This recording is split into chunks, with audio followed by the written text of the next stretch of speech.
고난주간 첫날을 우리 하나님께 함께 올려드리도록 하겠습니다. 우리 신앙 고백 먼저 드리겠습니다. 전능하사 천지를 만드신 하나님 아버지를 내가 믿사오며 그의 아들 우리 주 예수 그리스도를 믿사오니 이는 성령으로 잉태하사 동정녀 마리아에게 나시고 본디오 빌라도에게 고난을 받으사 십자가에 못 박혀 죽으시고 장사한 지 사흘 만에 죽은 자 가운데서 다시 살아나시며 하늘로 오르사 전능하신 하나님 우편에 앉아 계시다가 저리로서 산자와 죽은 자를 심판하러 오시리라. 성령을 믿사오며 거룩한 공예와 성도가 서로 통하는 것과 죄를 사하여 주시는 것과 몸이 다시 사는 것과 영원히 사는 것을 믿사옵나이다. 아멘. 찬송가 407장 구주와 함께나 죽었으니 찬송 올려드리겠습니다.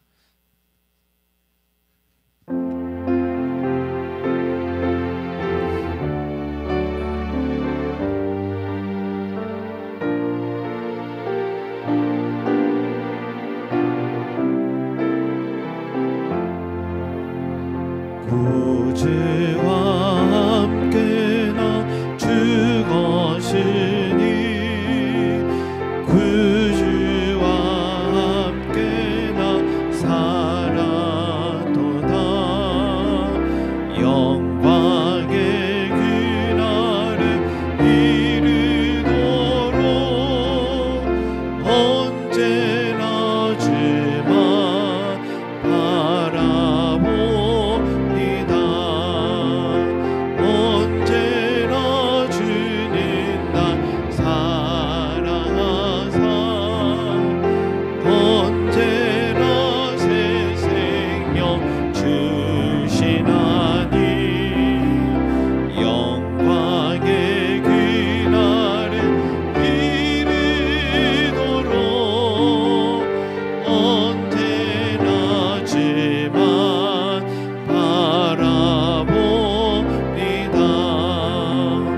마음속에 시험을 받을 때와 무거운 근심이 있을 때에 주께서 그때도 같이 하사 언제나 나를 도와주시네. 언제나 주는 날 사랑하사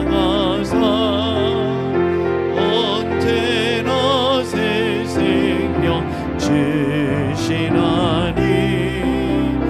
영광의 그날을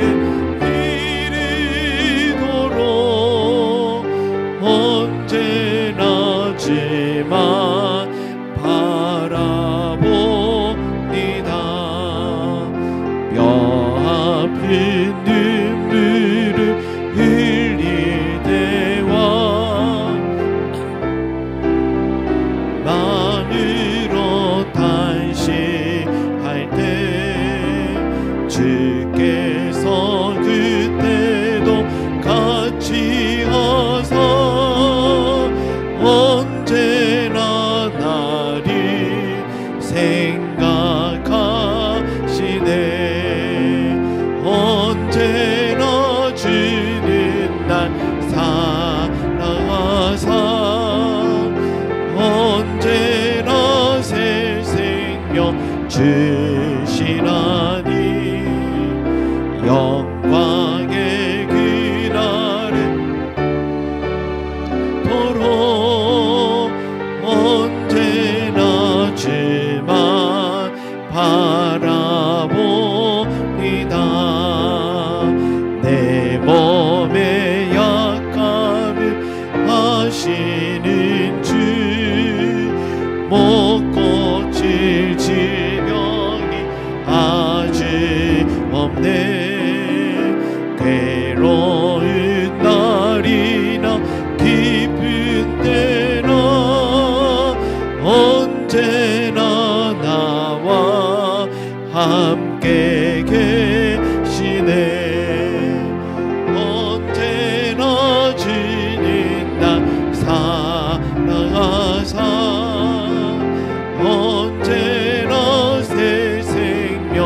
주시나니 영광의 그날에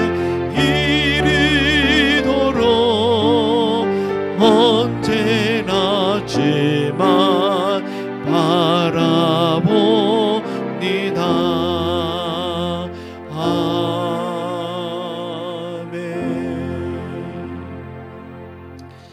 사랑과 은혜가 많으신 우리 아버지 하나님 감사드립니다. 이렇게 주님께서 우리를 구원하시기 위하여서 우리 모든 죄를 짊어지시고 십자가를 지시기 위하여서 이렇게 예루살렘 성전에 오르신, 그리고 그 7일 동안의 시간을, 주여 그 고난의 주간을 저희도 함께 동참합니다. 주님께서 이 땅에 오신 목적과 주님께서 얼마나 우리를 사랑하셨는지를 다시 한번 기억하는 시간 되게 하시고, 그 은혜에 우리도 이제는 주님께 무엇을 나도 드릴까 다시 한번 생각하고 마음에 합한 아버지의 삶을 살 수 있도록 축복하여 주시옵소서. 오늘도 우리 마음속에 주님의 십자가를 묵상하고 주님을 바라보는 은혜의 자리가 되기를 소망합니다. 감사드리며 예수 그리스도 이름으로 기도드립니다. 아멘. 우리 하나님의 말씀 함께 보도록 하겠습니다. 우리 하나님 말씀은 누가복음 22장 14절에서 23절까지 말씀입니다. 누가복음 22장 14절에서 23절까지 말씀입니다. 누가복음 22장 14절에서 23절까지 말씀. 이번 한 주간 동안은 계속 22장을 볼 테니까 그렇게 준비하시면 되겠습니다. 제가 한 절 여러분 한 절 서로 교독하겠습니다. 때가 이르매 예수께서 사도들과 함께 앉으사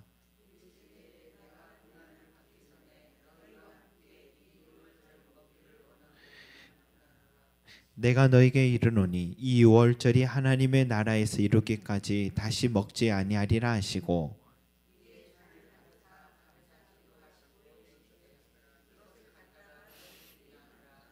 내가 너에게 이르노니 내가 이제부터 하나님의 나라가 임할 때까지 포도나무에서 난 것을 다시 마시지 아니하리라 하시고,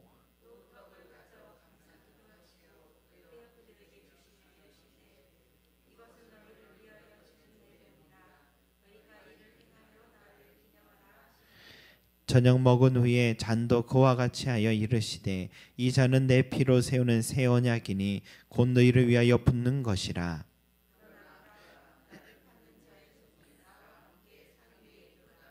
인자는 이미 작정된 대로 가거니와 그를 파는 그 사람에게는 화가 있으리로다 하시니, 그들이 서로 묻되 우리 중에서 이 일을 행할 자가 누구일까 하더라. 아멘.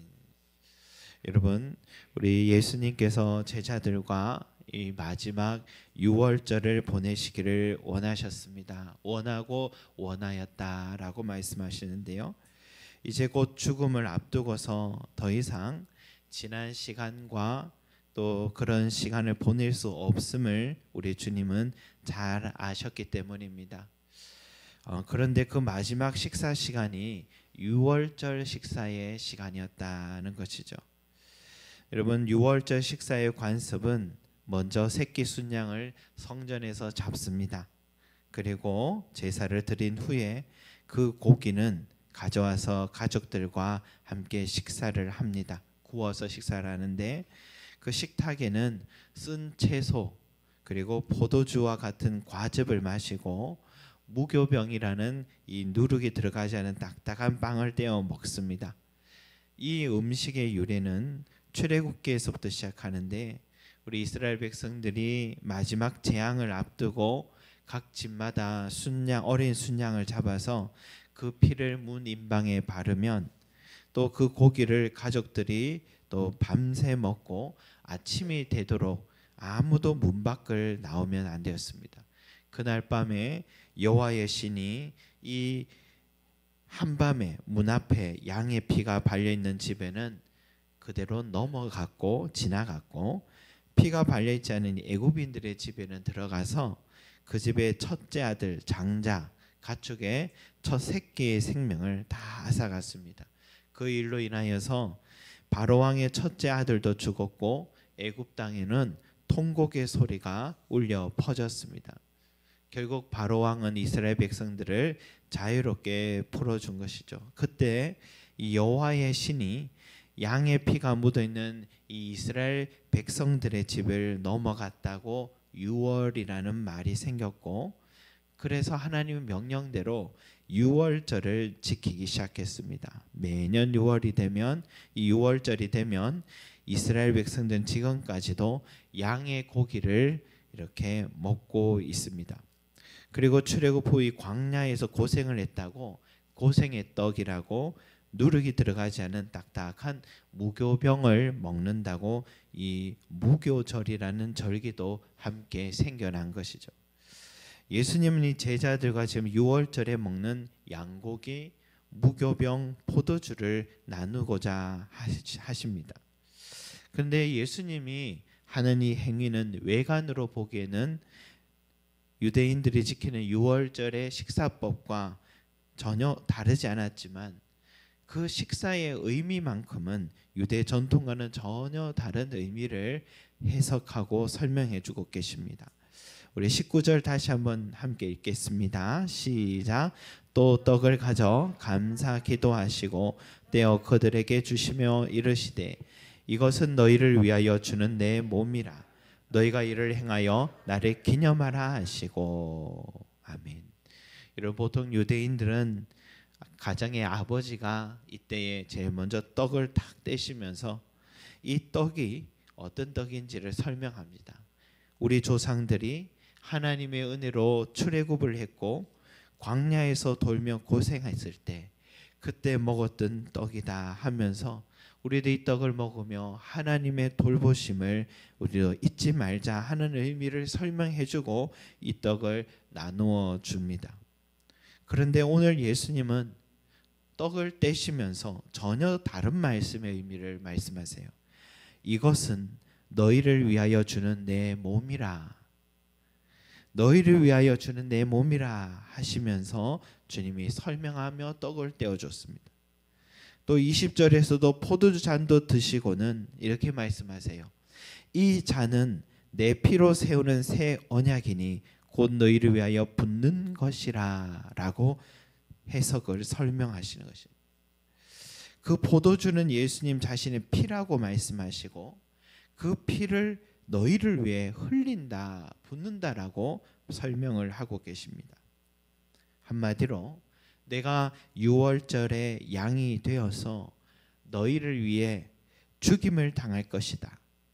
이 떡을 찢음과 같이 너희를 위하여 내 몸이 찢어질 것이고 이 포도주를 부음과 같이 내 육체의 모든 피는 너희를 위해 흘리게 될 것이다 라고 말씀을 하신 것입니다.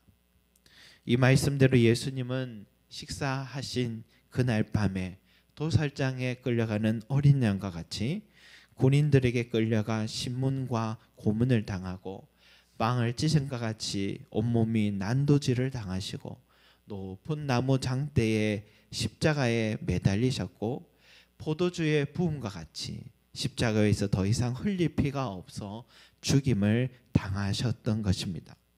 그 후로부터 우리 기독교 교회는 6월절의 식사가 아니라 빵과 포도주로 성만찬의 시간을 갖게 된 유래가 여기에서 시작된 것입니다. 이렇게 하게 된 또 이유는 16절에 보니까 주님께서 6월절 식탁에서 이런 말씀하세요. 이 6월절이 하나님 나라에서 이루기까지 다시 먹지 아니하리라 말씀하시면서 그동안의 6월절의 의식은 끝이 났다 선언하셨습니다.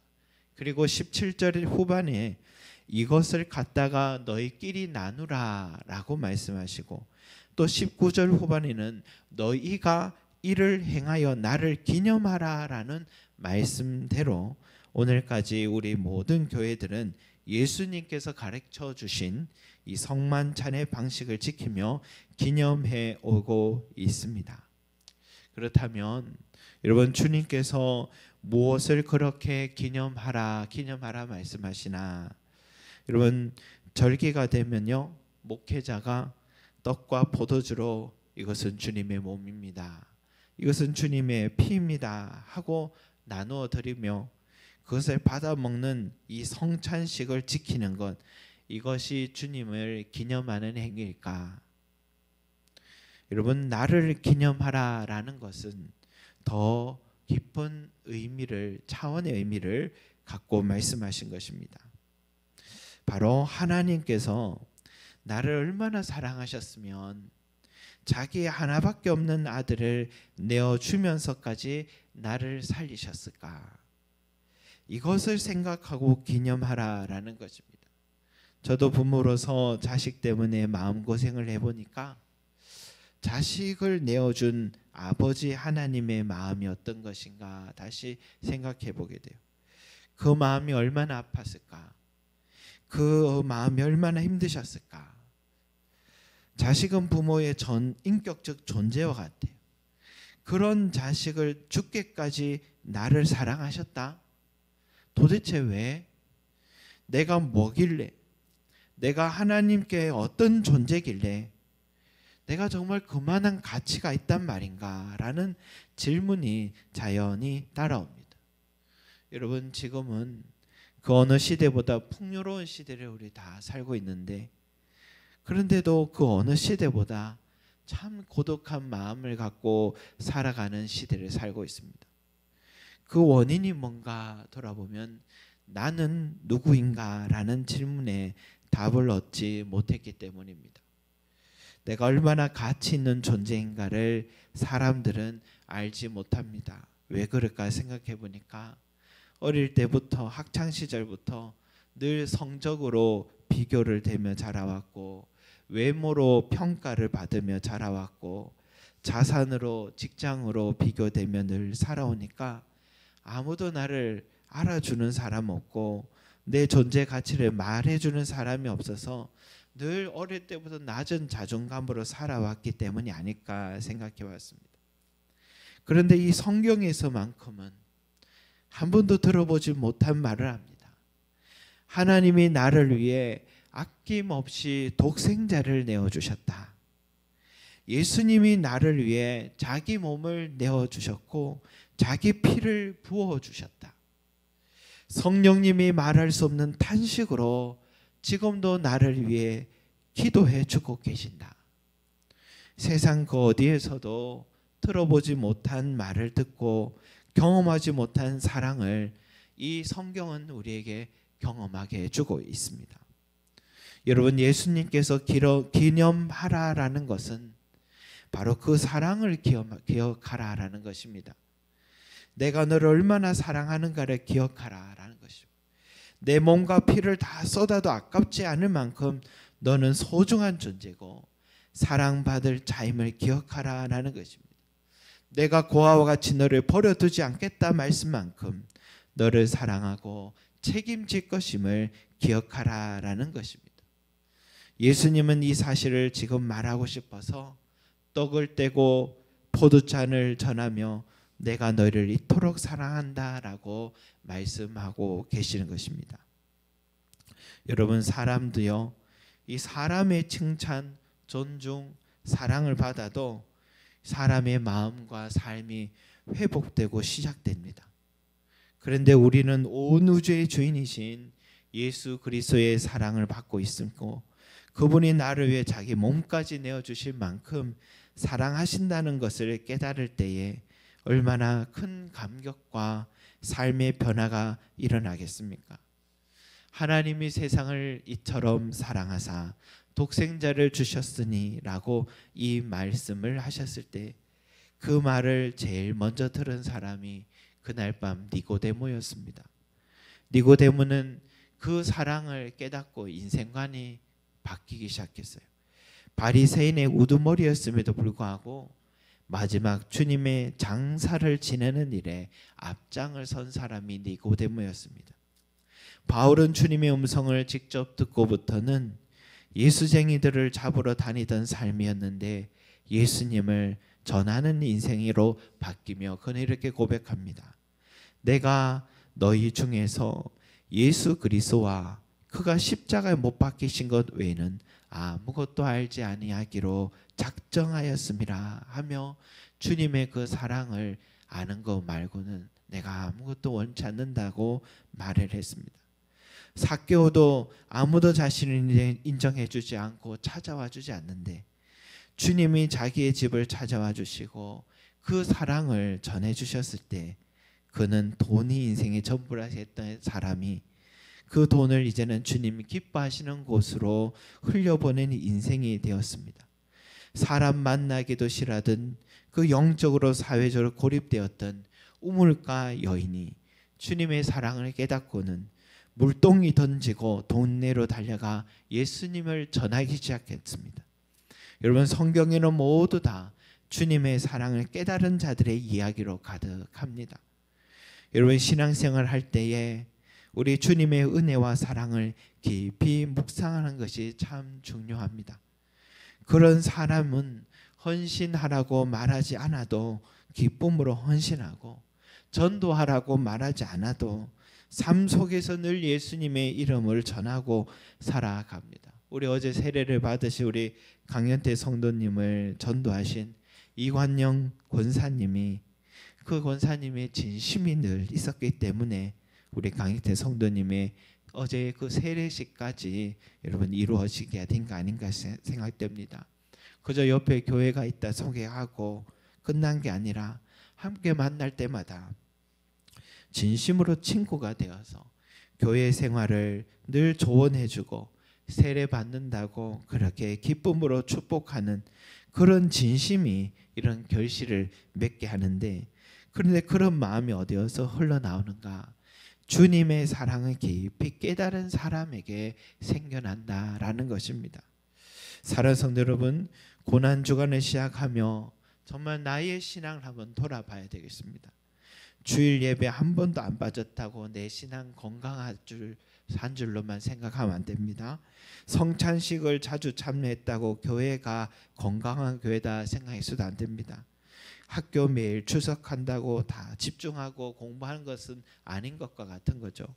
내 신앙에서 가장 중요한 것은 주님의 사랑을 기억하는 것입니다. 나를 위해 죽으신 주님의 사랑을 날마다 묵상하고 있는지, 그 사랑을 생각하고 또 나는 전인격적으로 감사의 마음을 드리고 있는지를 돌아봐야 될 줄 믿습니다. 이스라엘 백성들이 불평하고 투덜댄 것은요, 충분히 이해가 돼요. 우리도 그런 상황 현장에 있으면 불평에 넘어 불평하는 주동자가 될 수도 있습니다. 왜 나를 이집트에 데리고 나왔냐고, 왜 여기서 굶겨 죽일 잠이냐고. 그런데 그들이 그 불평이 생겨난 원인은 항상 언제느냐, 그 큰 하나님의 은혜와 사랑을 잊어버리기 시작했을 때가 불평의 시작이었습니다.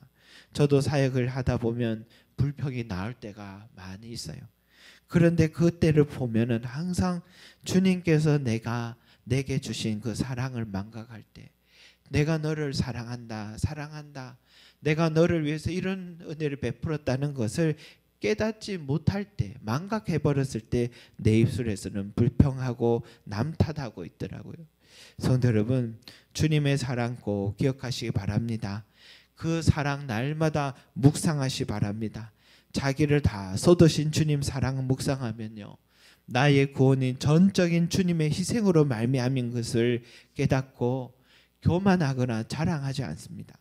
그리고 세상 사람들이 너의 하나님 어디 있느냐, 손가락질을 받아도 너 죄인 아니냐고 정죄하는 사탄의 속삭임에서도 내가 구원받았다는 사실이 흔들려지지가 않습니다. 주님의 사랑이 나의 모든 죄를 덮고도 남고 사망에서 구원한 큰 능력이 있음을 깨닫게 되기 때문인 것입니다. 또 주님의 사랑을 묵상하면 내가 이토록 소중한 존재있음을 깨닫게 되고, 나를 소중히 여긴 주님께서 내 삶을 끝까지 책임져 주실 것을 믿어서 내일의 삶도 두렵지가 않고 오늘도 평안 가운데 살아갈 수 있는 것입니다. 또 그 사랑을 날마다 묵상하는 사람들은 바울과 같이 때를 얻든지 못 얻든지 주님의 이름을 전하기 위해 살아갑니다. 복음을 전하는 삶이 세상에서 가장 귀한 삶인 것을 깨닫고 이 직분은 은퇴도 없다는 것을 깨닫고 하면 할수록 내 마음에 즐거움과 기쁨이 생겨나는 것입니다.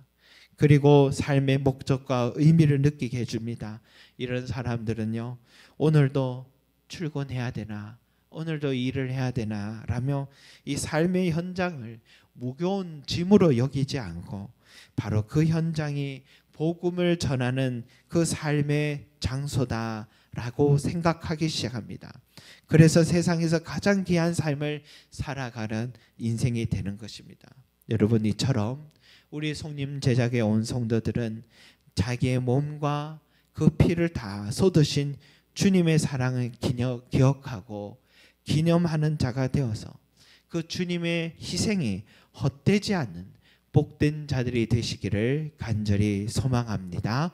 기도드리겠습니다. 사랑과 은혜가 많으신 우리 아버지 하나님, 이것은 내 몸이라, 너희를 위하는 내 몸이라, 이것은 너희를 위하여 붓는 내 피라 하시면서 주님의 사랑을 우리에게 말씀해 주셨습니다. 우리가 성찬식 예식에 참여하는 것이 중요한 게 아니라 그 주님의 사랑을 그 예식을 통해 다시 한번 묵상하고 기억하고 나도 주님을 위해서 무엇을 드릴까라는 그 사랑에 대한 감사의 반응을 다시 생각할 줄 아는 것이 다시 핵심이라는 것을 깨닫게 해주셨습니다. 주여, 오늘도 이 고난주간을 시작하면서 주님께서 내게 주신 그 은혜와 사랑을 기억하는 우리의 마음들이 되게 하여 주시고 감사하는 자들 되게 하여 주시옵소서. 그리고 그 사랑이 나로 하여금 영원한 생명을 주셨고 그 사랑으로 말미암아서 나는 오늘도 살아가게 되는 큰 힘을 얻는다는 것을 깨닫게 하여 주시고 너희끼리 서로 나누어라고 하신 것처럼 이 사랑을 나만 간직할 것이 아니라 서로에게 전하게 하여 주시고 또 전함받은 그 사람과 함께 아름다운 교회의 공동체가 되어서 주님의 나라를 세워가는 복된 인생들 되게 도와주시옵소서. 오늘도 이 귀한 시간 주님 앞에 나와 주님의 고난에 동참하고 주님의 사랑을 묵상하는 우리 모든 성도들 하나님 축복하여 주시고 영광 받아 주시옵소서. 감사드리며 예수 그리스도 이름으로 기도드립니다. 아멘.